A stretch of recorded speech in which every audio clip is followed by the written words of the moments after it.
So the Pittsburgh Steelers just uncovered a hidden advantage, a hidden boost with this Aaron Rodgers signing, and it's a little below the surface. Say what you want, like it or dislike it, but this one-year deal, it could really set the stage for years to come for the Pittsburgh Steelers. And I'm going to tell you, Pittsburgh knew exactly what they're doing now that everything's coming out, and they realized that just handing the keys to Will Howard or even to Mason Rudolph might have been a little reckless at best. These guys need some time to mature, not just throw them into the fire in this AFC North. It's a really tough division, and that's where Aaron Rodgers steps in. Not just as a one-year starter, a one-year contract, but actually as a bridge, as a mentor, as a teacher. And this is an advantage nobody's really talking about. And Will Howard is the main player I'm going to talk about in this video that may be the biggest beneficiary of this signing. And this is looking like a win-win for Rodgers and the Pittsburgh Steelers.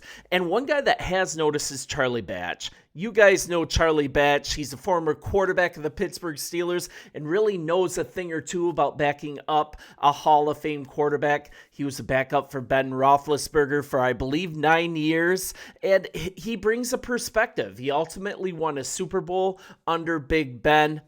When he gives his opinion on this, especially as Pittsburgh Steelers fans, it's really important to take notice. So he has a perspective on sixth-round quarterback Will Howard that I think we should all really take notice of. And this is recently on the Up and Adams show.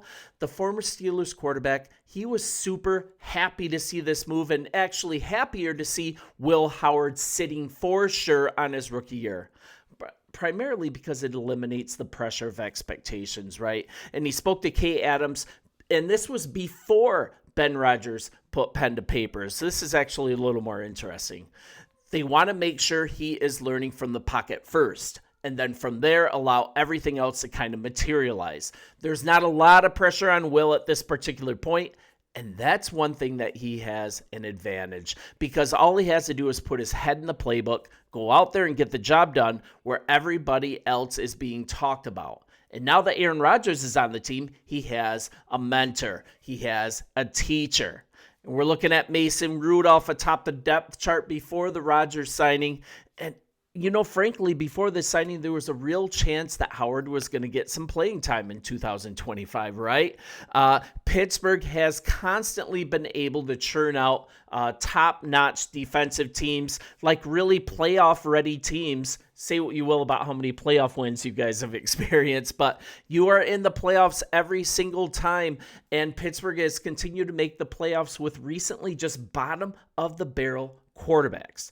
Now you have someone with a higher ceiling, better yet, a way higher floor. And if you guys have an 85% Aaron Rodgers compared to what he used to be during his MVP years, guys, this is a win. You could be looking at a really deep playoff run. Now we're looking at Howard being able to comfortably embrace his role as third quarterback on this team, and he gets to soak up all he can from one of the game's smartest quarterbacks. Now, I don't like the guy personally, but the guy is one of the smartest quarterbacks to ever play the game. And once again, this is a little more from Batch. We know the mindset of Arthur Smith. And what he's talking about is that in offensive coordinator Arthur Smith's offense, Howard is actually a really promising future fit. He has a proclivity for really helping in the run game. And Art Smith, he's getting ready to run a power rushing team right here. So a little more from Batch. He wants to run the football. And sometimes the quarterback, he has to pull the ball down on some designed runs that you actually have to use your legs and get the job done. So those are things that are going to play itself out, but that's kind of down the line. And I mean, I think the Steelers are gearing up for a franchise QB to enter the scene in 2026, maybe with another year of experience, maybe with a season's worth of tutelage under Aaron Rodgers.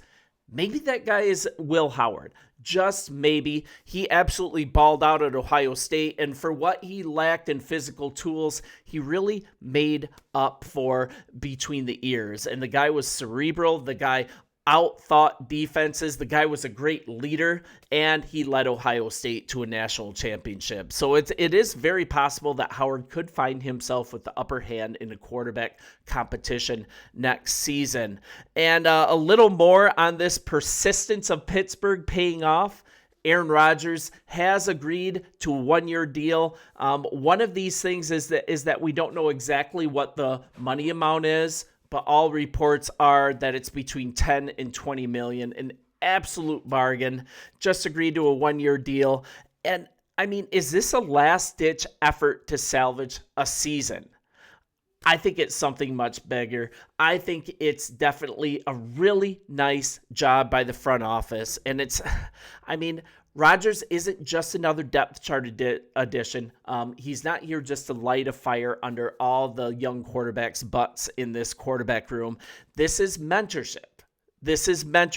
He brings an absolutely Encyclopedia Britannica. If you know what the Encyclopedia Britannica is, congratulations, we have aged ourselves. But this encyclopedia of knowledge that he's bringing, it's going to be invaluable to Mason Rudolph, invaluable to Will Howard, and they get to learn from one of the cerebral masters of the game every single day, every single practice. And how is this not a win for the future of this quarterback room? And granted, Aaron Rodgers is no longer the most athletic that he was in his old career, but he's got great decision-making, just excellent vision. His pocket poise is even still elite. And more importantly, these guys on the bottom end of the roster, they're very teachable. And I think he's the perfect quarterback to kind of jumpstart this quarterback room for future success. And I don't know about you, I kind of think that Rodgers might have one really great season in him. He should be fully recovered from the Achilles injury. And if he delivers, he just won't lead the Steelers to wins you guys wouldn't have otherwise gotten. He's also going to leave behind a legacy of guidance. And 1 year under his wing, that could definitely shape Will Howard into a future franchise quarterback and also give Mason Rudolph a little more polish that he's been chasing for a really long time. But he did have some really nice plays. He did have some really nice games for the Tennessee Titans last year. So there is still some hope for Mason Rudolph. But when this year is ended, I think it's going to be the end of the road for Aaron Rodgers. He's going to have written his final chapter, and it could also mark the perfect situation of him passing the torch to a younger quarterback like Will Howard, who has learned under his tutelage for a full year. So you'll end up with a successful season, a rebuilt offense. Don't forget, this is going to be a very strong running game and a quarterback room that was better off than when Aaron Rodgers found it. It's definitely a win-win. I think it's a win for Rodgers. I think it's a win for the Steelers franchise. And, who knows? This could go really, really badly. But if Aaron Rodgers, once again, is 85% of who he used to be, you're looking at a top 10, top 15 quarterback in Pittsburgh. And judging by what you guys have gone into the playoffs with in the past, that is a definite win, and it could add up to multiple playoff wins. Now, granted, I don't want to be fully Pollyanna, fully positive, irrationally optimistic about this season, but I don't know how this signing of Aaron Rodgers on a one-year bridge contract for really cheap money is a loss. And I think it's a really huge, huge win for Will Howard. And I would love to see him develop into possibly your new franchise quarterback. Stranger things have happened, but I'll look forward to seeing how this season develops. I'll continue to be here for daily Pittsburgh Steelers news for you guys. A positive view, kind of an outsider's view, because as I've said before, I'm predominantly a Bears guy. I have a Bears channel. Check it out. I became a person that was watching Pittsburgh Steelers games on the regular when Justin Fields came into the fold. And you know what? You guys kind of hooked me a little bit, and before I knew it, I was doing a channel, and it's been a lot of fun to do this. So you guys continue to like and subscribe. It is a huge blessing, and I'll be talking to you tomorrow with Pittsburgh Steelers news on the daily. See ya.